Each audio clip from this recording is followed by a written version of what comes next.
Hey folks, Ken here. Just a quick update. As you can see, the long-awaited trickle filter or trickle tower has arrived and is sitting proudly on its stand. It hasn't been connected up. I only got it there the other day, so over the next couple of weeks I'll be putting it in. So I'll just give you a quick run through how this thing works. I've put a few bits on. So what you get with it are obviously the base, which has a hole in the top, and then you have this, which is sort of a cone shape, goes down, and there's a 3-inch molded connector in the bottom. You get a rubber 90 degree, which then goes onto this 3-inch pipe, which goes onto this 3-inch to 2-inch adapter, and that, as you can gather, is the return. Now in the bottom will go, I have, first of all, this goes in, there's the feet on it there, like that, and then this piece of plastic goes on top of it.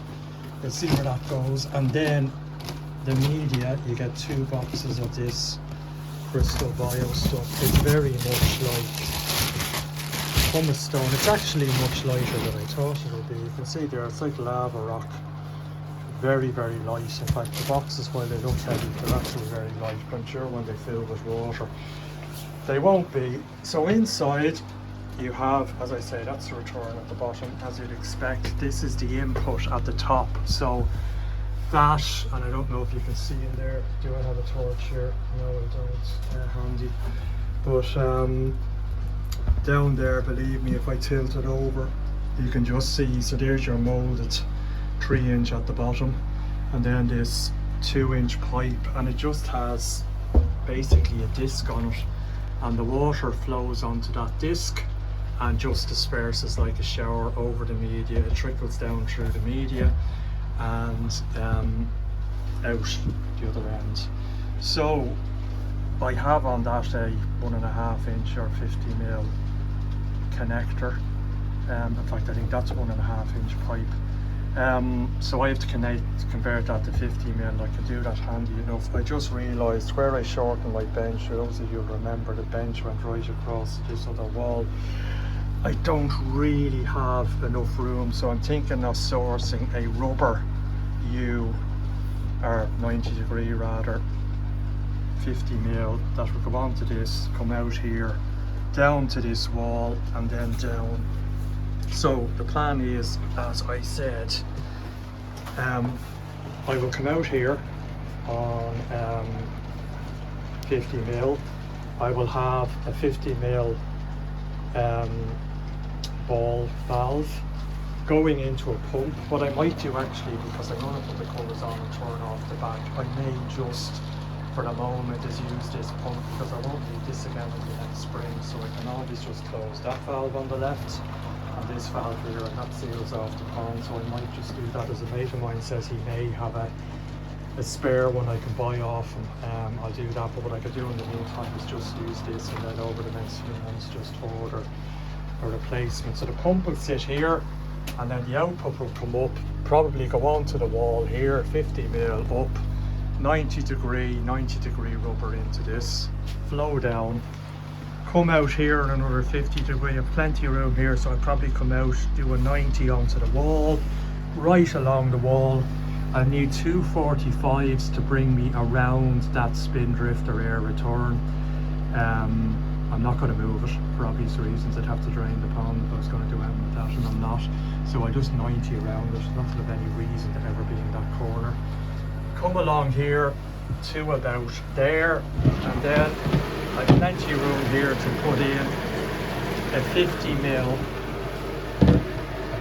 bulkhead, and then I'll have another rubber connector that connects my pipe. So that's it. It will go back into the bio chamber on the combi. And I'm checked that with a few koi people, and they say that's the best course of action. It'll be better if I could go straight back to the pond, but I can't. This shed, as those of you know from my videos, is about 1 metre away from the pond, and I'd have to go out through the wall and dig and put another return into the pond, which is just not impossible, but an awful lot of work, so I'm not going to do it. Other things that have happened, so I will put up video, guys, probably while I'm doing it, and I'll be doing a lot of it on my own. I don't think I'll be videoing, but you're seeing people glue pipes and do other things, so as I do it in stages, I'll talk you through it. As I say, I'm not going to get much done next weekend, probably the weekend after, and I'm not under a huge amount of pressure to get it going, because not much of it is going to happen in terms of maturity until the spring anyway. Other things that have happened, my UV, I noticed last Sunday the bulb had failed. A 42 watt, which should have been fine. I only put it in about 2 months ago. What I had been doing is I put the UV on a timer for obvious reasons, to save a bit of electricity. Feedback was turning the UV on and off probably wasn't a great idea, particularly with the water cooling down and condensation. I did notice as well inside the quartz there was water.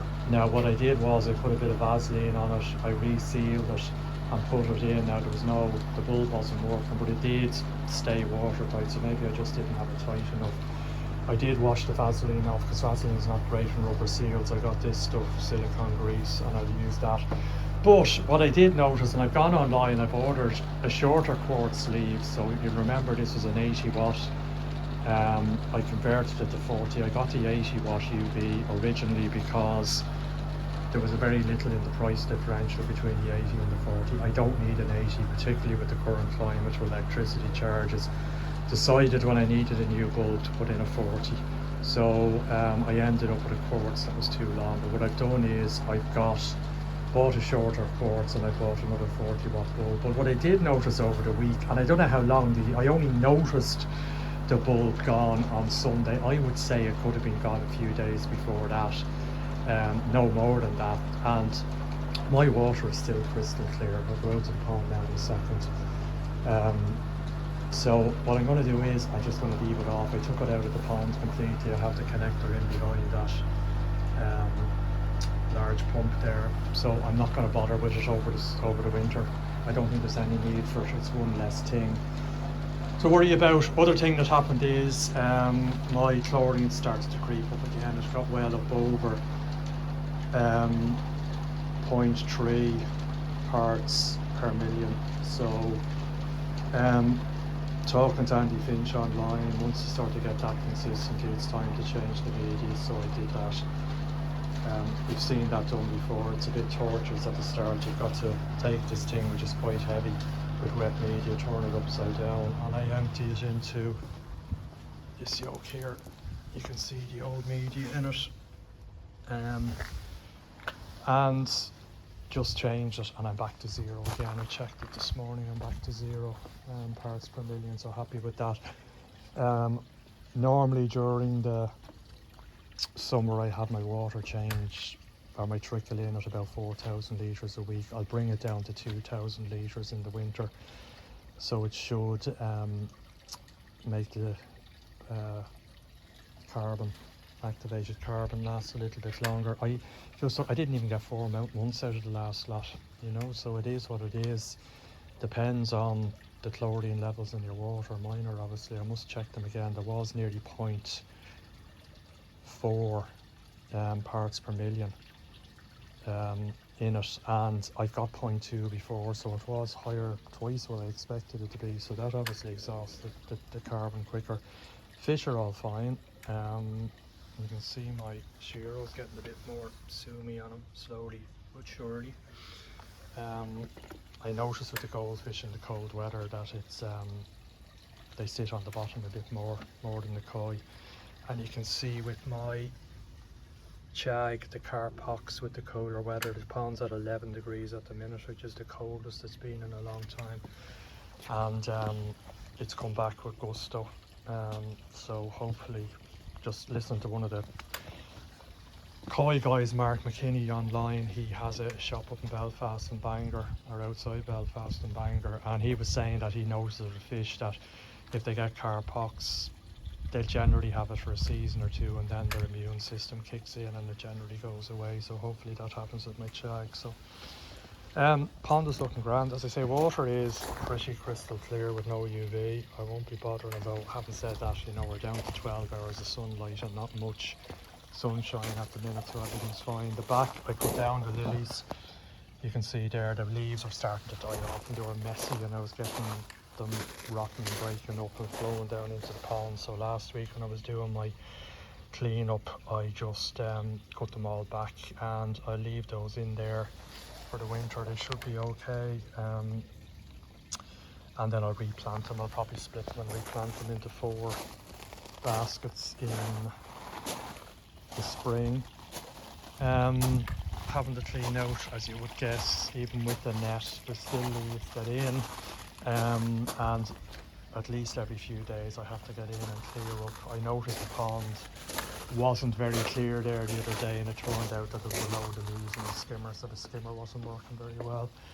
And that's really it. So I need to clean up the covers. I'll probably do that next week maybe and just put them on very close. I just looked at my the photographs I took when I was making the covers last year, and it was this weekend that I actually put them on. Now I did admit that I probably put them on a week or 2 early because I had made them, they were in situ, and I said to hell, you know, they're heavy enough, I'm not going to lift them off the pond at this stage and put them back on in a week's time, so I just left them on. So I think, you know, we're at 11 degrees. I'm feeding about 1/3 protein food and 2/3 wheat germ at the minute. I was 2/3, 1/3 in favour of protein, then I went half-half. Now I'm down 2/3, 1/3 in favour of the wheat germ, although the protein food I have can be fed right down to 10 degrees as with the wheat germ, so it should be fine. But I mean, I'm happy enough with the growth, even though I've had these nitrite problems on and off. You know, even that little Ogon, the platinum Ogon, a reasonable amount of growth on him. The Daiitsu, whatever he is, Ogon or whatever, he's had a lot of growth on him. You know, he was a small fish last year. He's going to be, he or she will be a big fish. And the Chag, you know, he's getting up there with my sort of 6 or 7 year old garden centre Jin Matsuba. He's catching up on him. So I'm happy with the fish, and they've all remained healthy, fingers crossed, touch wood. I haven't had to do any treatments this season at all. I did get a bit of flashing at the start of the season. Now it may have just been water temperature change, but took one out and scraped, but everything was clear, and I've been clear since. So that's it. As I say, over the next couple of weeks I'll be putting in the Trickle. It is quite solid, this thing, actually. Remember I was talking about, you probably can't tell here, but there's a fair bit of weight in that lid. It's quite, so it's not your normal sort of you know, water bud stuff. It's a fair bit more solid than that. And I actually thought the one I was ordering, or the one that Juan ordered, was close. It's sort of a beigey colour close to this.